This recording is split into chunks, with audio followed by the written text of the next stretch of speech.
Perfect. So, hello everyone. Excuse my absence until now, but we had a very cold seminar outside in Munich about architecture and urban planning during National Socialism here in Munich. And yes, I'm coming straight from the former Luftgaukommando, actually. So now I have to switch from fascism to artificial intelligence, which sometimes perhaps isn't all that far.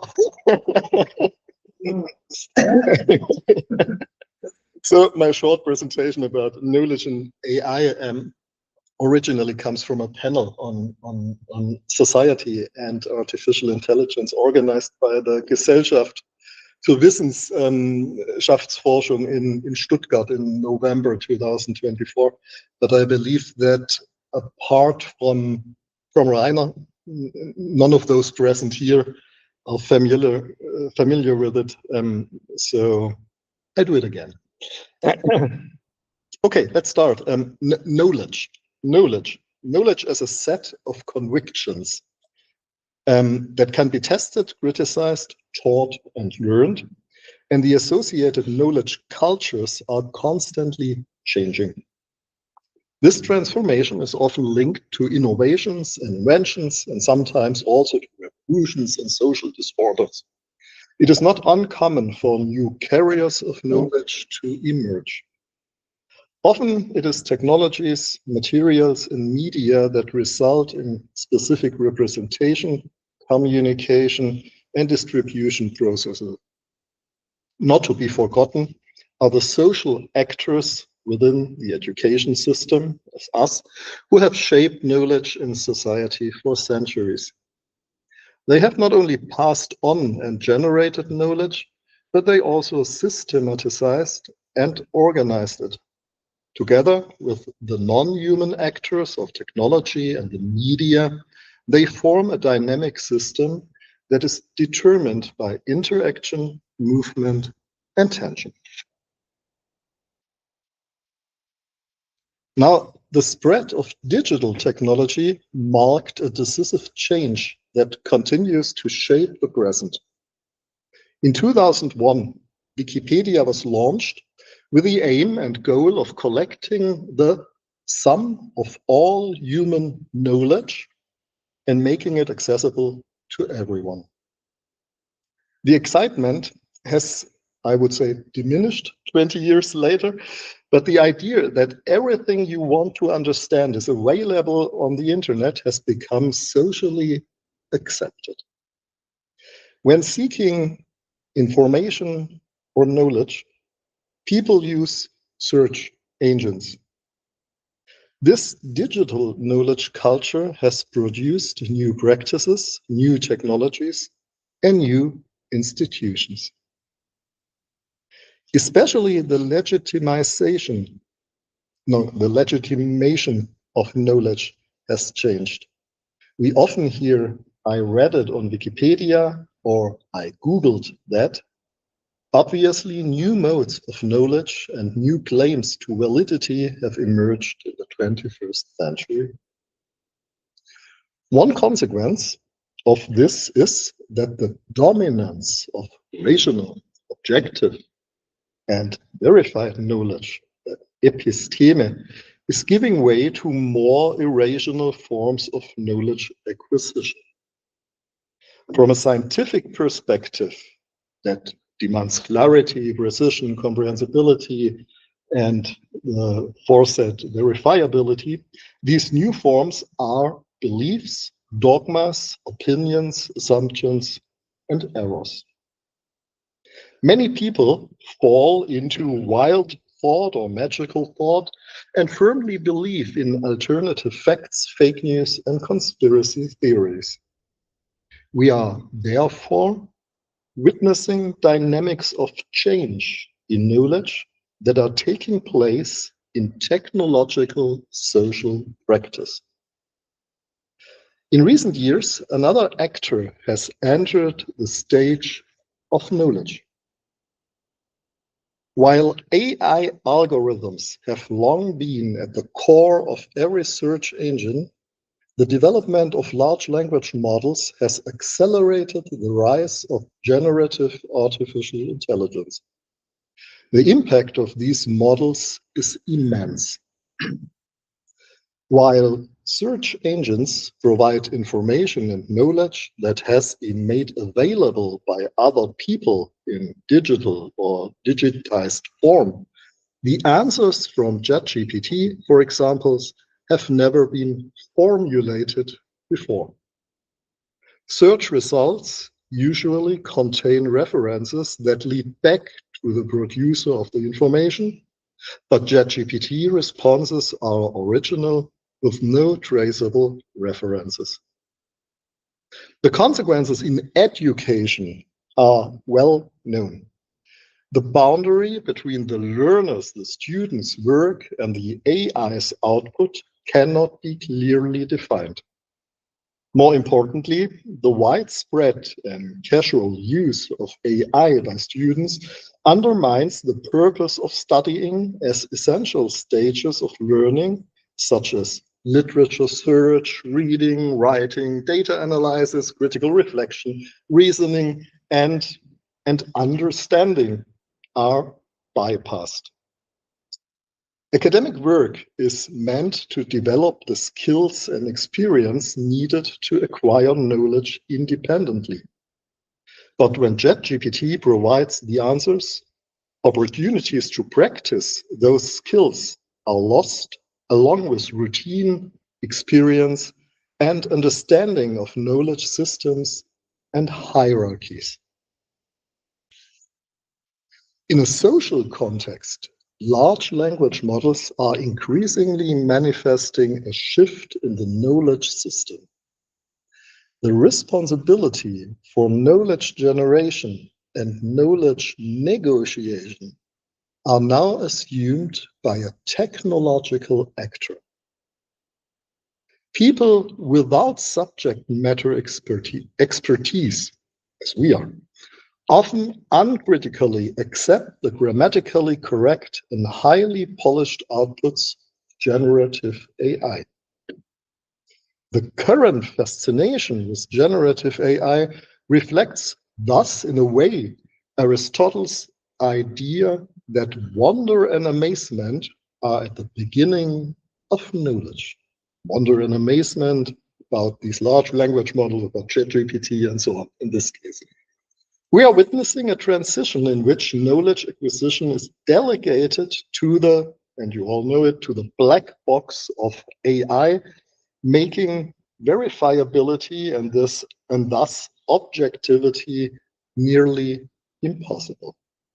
The situation is further complicated by the fact that the knowledge gained is not rational in the traditional sense, as it is not the product of human thought. Still, the results of generative AI cannot be assumed to be irrational in the sense of being false. Now, in the history of knowledge, cultures have often oscillated between the extremes of rational and irrational thought. For example, 13th century Hebrew encyclopedias contain extensive discussions on the truth and value of dream knowledge. In fact, there are numerous examples of stories in which dreams are a medium that prompts action. And what you can see here is the dream of the Pharaoh in the Old Testament, the Bible. What's more, the knowledge that came to the dreamer was interpreted as only related to the real world, since it was not sensory perception. And yet, dreams often serve to bring clarity where there was uncertainty, to help and to sort out thoughts. Compared to dreams, alchemical texts are even more enigmatic. They lack clear instructions for experiments, quantities, or procedures. Everything appears encrypted and veiled in mystery. Secrecy characterized this early form of science, in contrast to the clarity, openness, and comprehensibility required later. These texts also often omit authorship, reflecting the non-institutional nature of alchemical knowledge. Alternative knowledge modes that conflict with modern science can also be found in every religion and among 19th century romantics. Despite enlightenment and the rise of industrialization, many intellectuals retreated into the irrational, the dreamy, and the imaginative.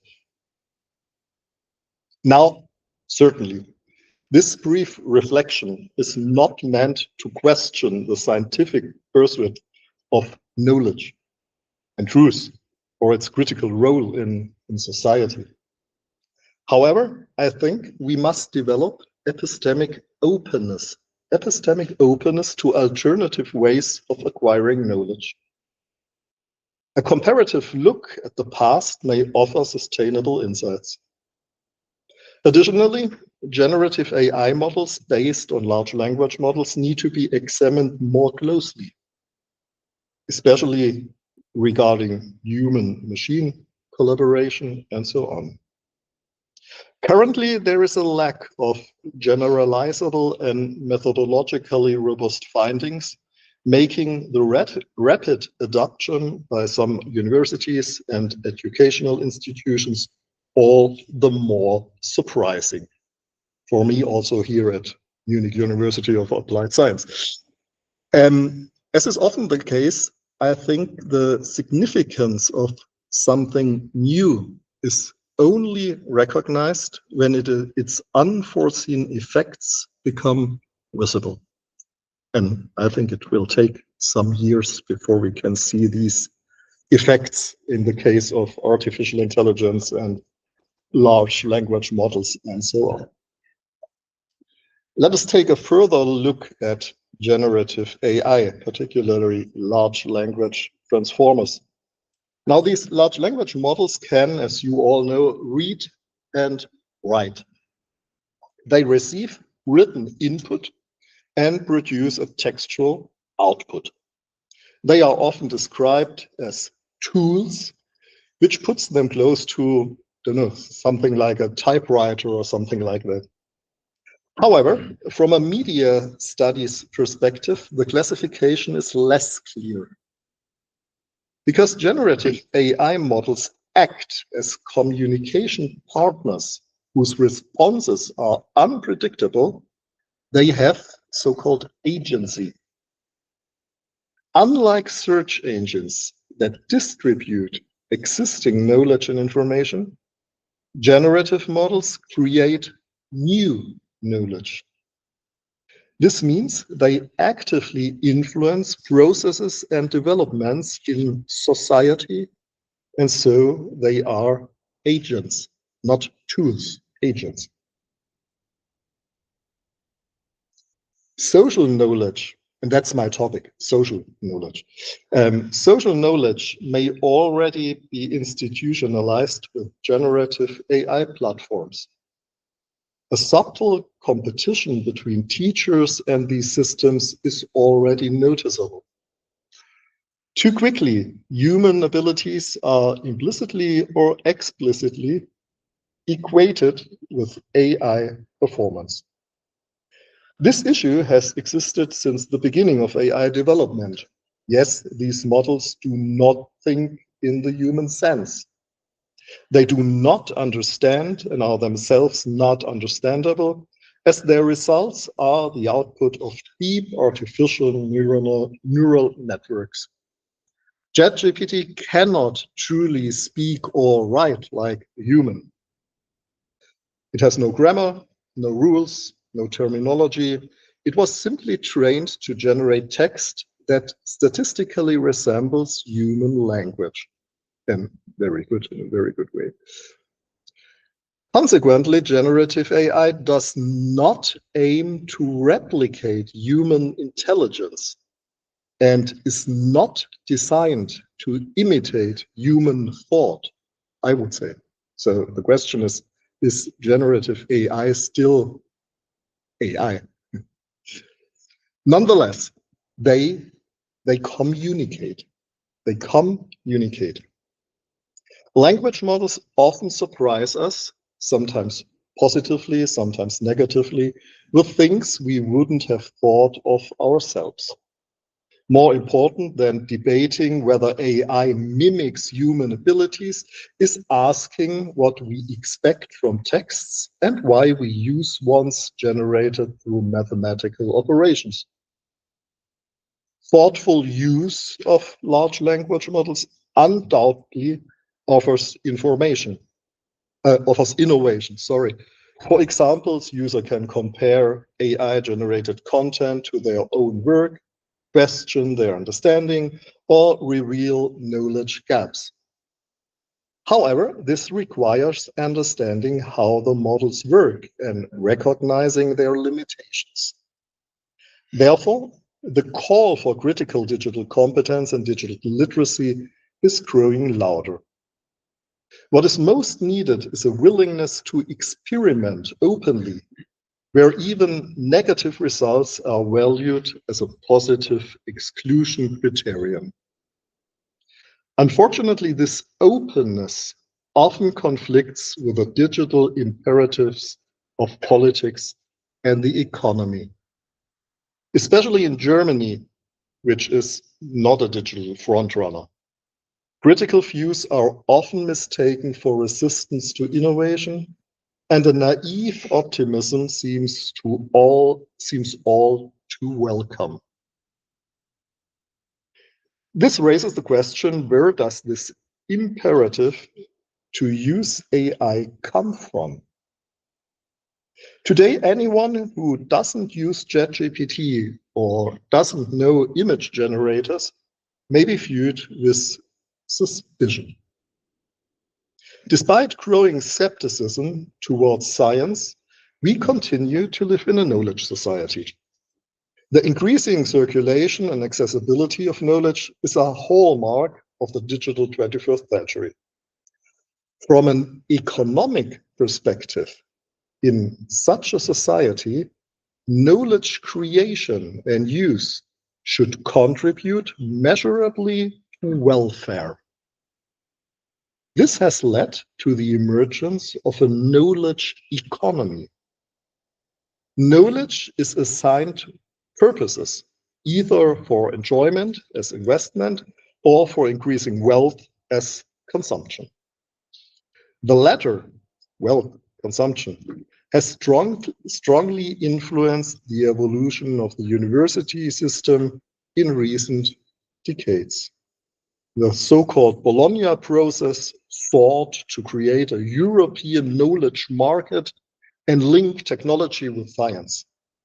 Research and industry were to collaborate in knowledge transfer, and even basic research was expected to have strategic goals.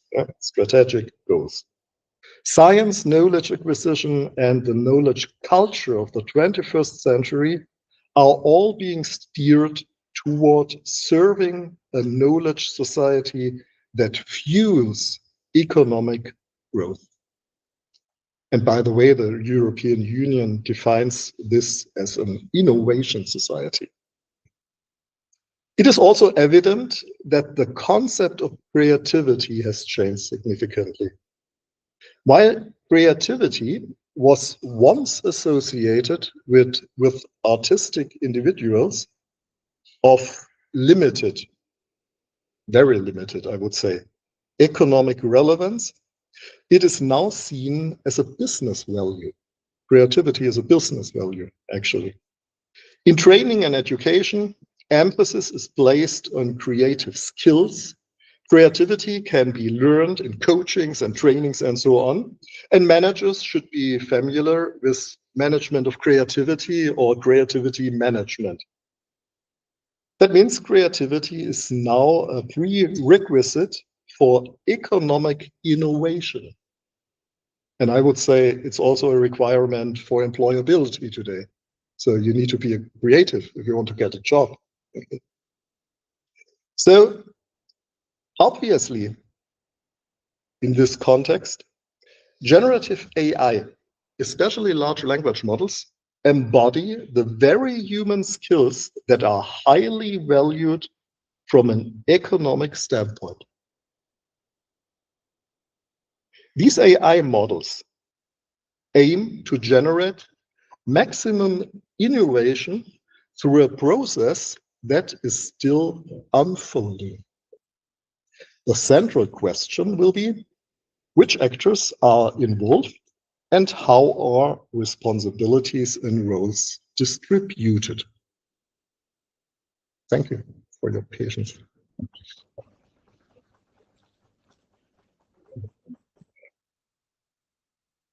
Thank you very much, Ralf. And so for any questions, comments, yes, please. Kasper. Yes, you talk about like because whenever you look at the past, you could say that the like bacteria and all like organisms have evolved, but with a real agency, so to say, they just evolve given how the survival or like the natural selection have rewarded them.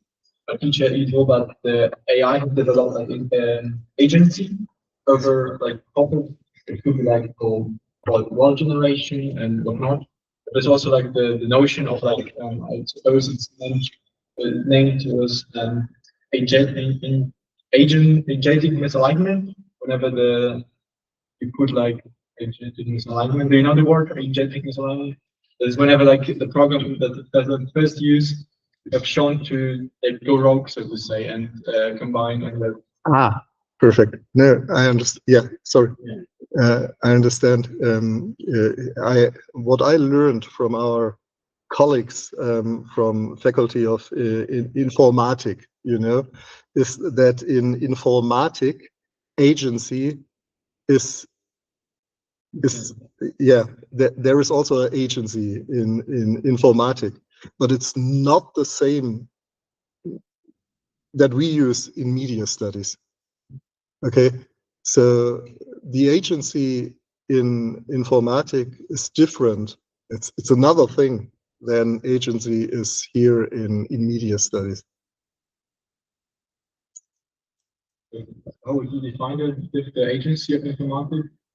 Or in I don't know. I can only define it in media studies. In informatic, I can't define it. They only told me because I did a talk that was very similar here at one of our meetings, and there were so many informatics students and professors there, and I told them, oh look, artificial intelligence, and it's not a tool, because everybody's here, especially in Hochschule München, they all say it's a tool. Okay, students use it, it's a tool. Okay, it's only a tool.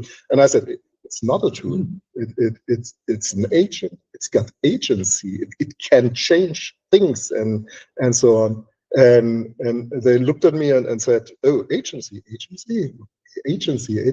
because they also have the world agency, but it describes a completely other thing. But I don't know what it is. So please ask someone. How is in media? Huh? How is in media studies? In media, it's agency is if it's not a tool, but it shapes the present and it shapes the future.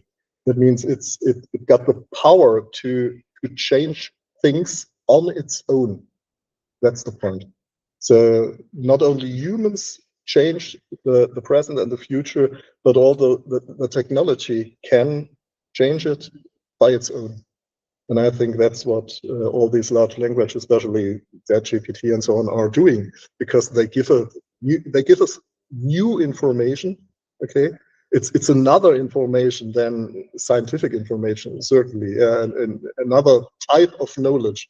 But they give us knowledge, and this knowledge is changing. Actually, I would say society.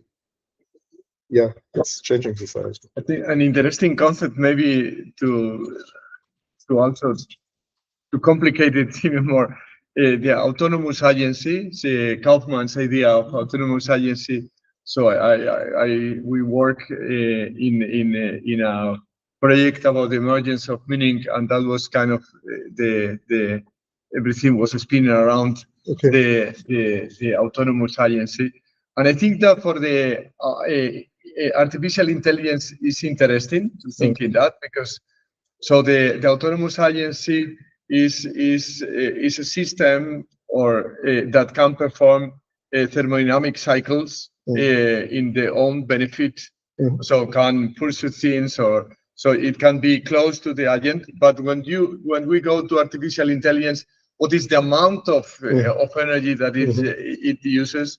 What is the amount of even of entropy? Does it really get rid of the entropy as an autonomous agent, like for example a cell? A cell needs to get rid. For example, forgetfulness is something which is important in a human knowledge system. Forgetfulness, but in artificial intelligence sometimes no, they keep it. So and also the energy that is being used. So from that respect, I think that put it in terms of autonomous agent, I think it's interesting. So we were running some experiments working with the so before we were presenting about something that we want to use for analyzing the network of concepts, of the clarification of concepts we have in Glossal Lab, and we use one language model. So this large language model, and when you play it, then you see how much amount of energy. He said, Daniel said, I like to put it in the computer, because then you see what is real. So it's not in the cloud that some place is employing the water and the energy. No, you see how it the buzzing, so that you feel the energy. And so from that perspective, I think thinking in agencies may be interesting. Thank you. That's interesting. In principle, that might be the difference between agency and simulated agency. Yeah, exactly. That is because when we are talking about systems, we consisting of agents and their interaction networks. And these agents, namely the vertices of the network, they are operating by themselves. They are creating themselves. Yes. That is obviously not the case with computer systems.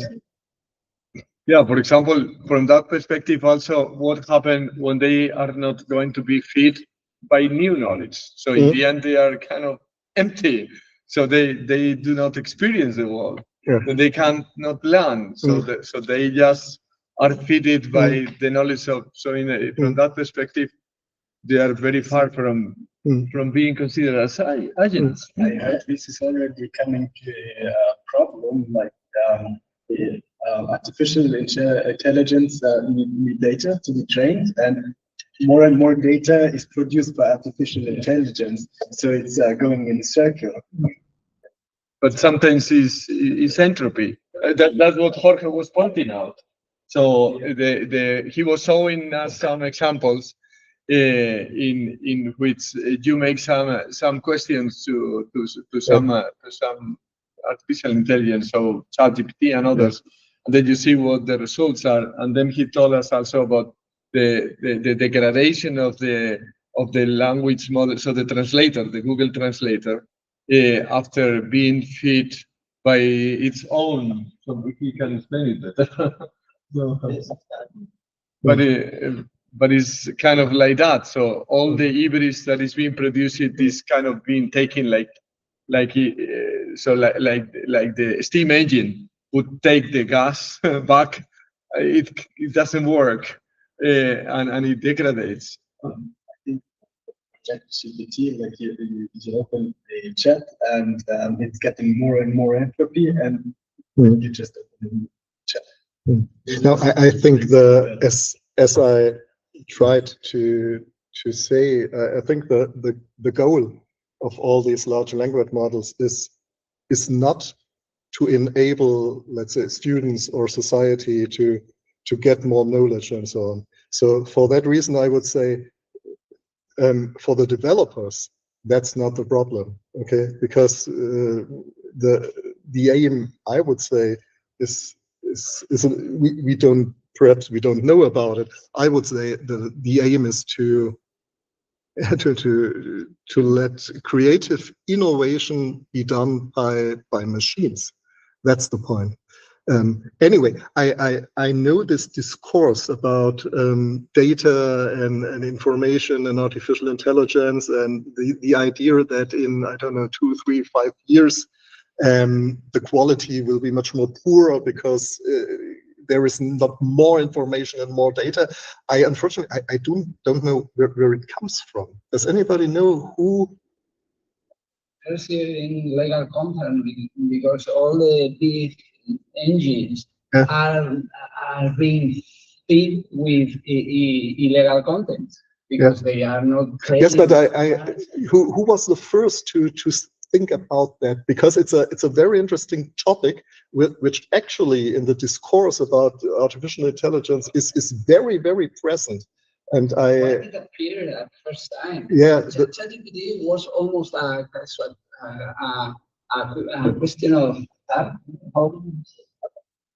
it was almost randomly found that if you take a test long enough and make a statistical analysis of the next word, you could recursively play with this text. And no, clear. No, I wanted to know who was the first person, the first scientist who said, "Oh, look, in 2, 3 years, perhaps we have poorer information because the data will be trained again and again." I think that it's almost an artificial rule, like the Moore's law, that is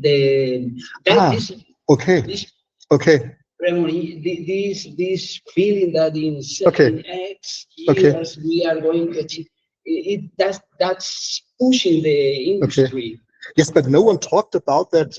Let's say 4 or 5 years ago, when it came up for the first time. So it took some time. I'm not so sure. I think it's kind of in the air, because if you think how it works, I have to say that I never read it, but I was thinking about that. I haven't published neither. I think I haven't written about that, but I have been spoken a lot about it. So when you go to the invention of many things, or the discovery of many things, you see that many people come like at the same time, because there is a problem. So interestingly, one of the things that is nowadays trying to be such in artificial intelligence is to move in from the syntactic linkage, from the syntactic networks towards the semantic networks. And we are trying to do that, but there are so many people who are trying to do that. So once we were explaining what we are doing to Jorge, I say, interestingly, there are like hundreds of people who are on that kind of exactly on that, because the issue was already seen by thinking in the logic of how it works. So it fits, it's being fit. So it has been a very good device for the development of the language. So in a way, the work that was carried out by Chomsky in the beginning of seeing the rules of Chomsky and many others, so that has been very well operationalized. But if you see, so the approach of the analysis of the language with the rules, with the recursiveness, in a way, in the discussions that were done by Chomsky together with Piaget and so, you could imagine you can do this artificially. And they play with words. And what they are doing is kind of doing the same thing, but with texts that make sense. Instead of doing just an arbitrary sentence that make no sense, instead of doing that, taking the rules, but that was already stated in the 50s. So the very ideas of the large language models, I would say, they are kind of there so for a long time until they work it out. After the problem with Google Translate 15 years ago, that this was the mechanism was quite similar to natural language processing with markup chains and statistical rules, and they saw that they need more data. In 2011, started this combinational network with MTARC, trying to train with image recognition with thousands of images that was previously classified by hand with a supervised method. And in 2015, started the word embeddings. Word embedding is the change. It changed everything. And next to that, but these people came from Google. Many of their teams were people that started in Google and moved to other industries. And I started with these papers with that all you need is attention, that you have focus in some part. Imagine when we work in the 2000 with words, we have we moved with a window of a sentence, more or less 10 words, or maybe 3 words. What is the probability for the next word and the previous word? And in word embedding started with 50 words. The matrix have 50 words, 50 columns. Imagine an array, and with thousands and millions of it was so crazy the change that and with all you need is attention. It changed everything because they give some weight to some elements in this array. So I think this has been an evolution. I'm not sure that we can say, well, is this person the one who changed everything? Because it's this with the pandemic and these chips that was what is the name of the chips that this is so powerful? NVIDIA. They said, well, we can sell so many chips from video games. If we try with words, you can prevent, or you can know that this is going to happen. It's going to be a pandemic. They have many chips without selling, and they are going to dedicate that to natural language processing. So I think have been many things. It's a progression. It's an evolution. It's not just a single person. Okay, no, thank you very much. Anyway, I fear that large language models will continue to be used also if the results get worse. But we will see. It's an interesting question. Also, you mentioned it's whenever you put like vertices, an entry, so to say, that it's possible to make the attention that like predicts the most high level or like all high likely word that's come next, given the previous context and stuff. But where still it's like whenever I'm not sure, but there was like a period in time whenever we stopped to understand what the AI is actually doing, because it was the name AlphaGo. There was the first AI, I suppose, that couldn't be understood by the normal human brain. And how do you think it will develop in the future, or like because it's still like like you said, a big box. But what was the crucial point that led to the crucial change? Let's say that led that we could understand AI further. It's the breakpoint, let's say.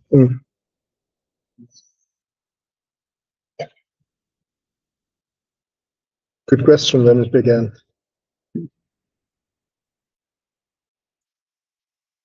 We can think that with a copy. Yeah. No, we have in the next one people discussing on that until the. We have. Well, I have actually several questions, but I think we are on the end of time, so Still time to watch on yet. Yeah, but we serve that in the coffee room. So let's go. Thank you very much, Ralf.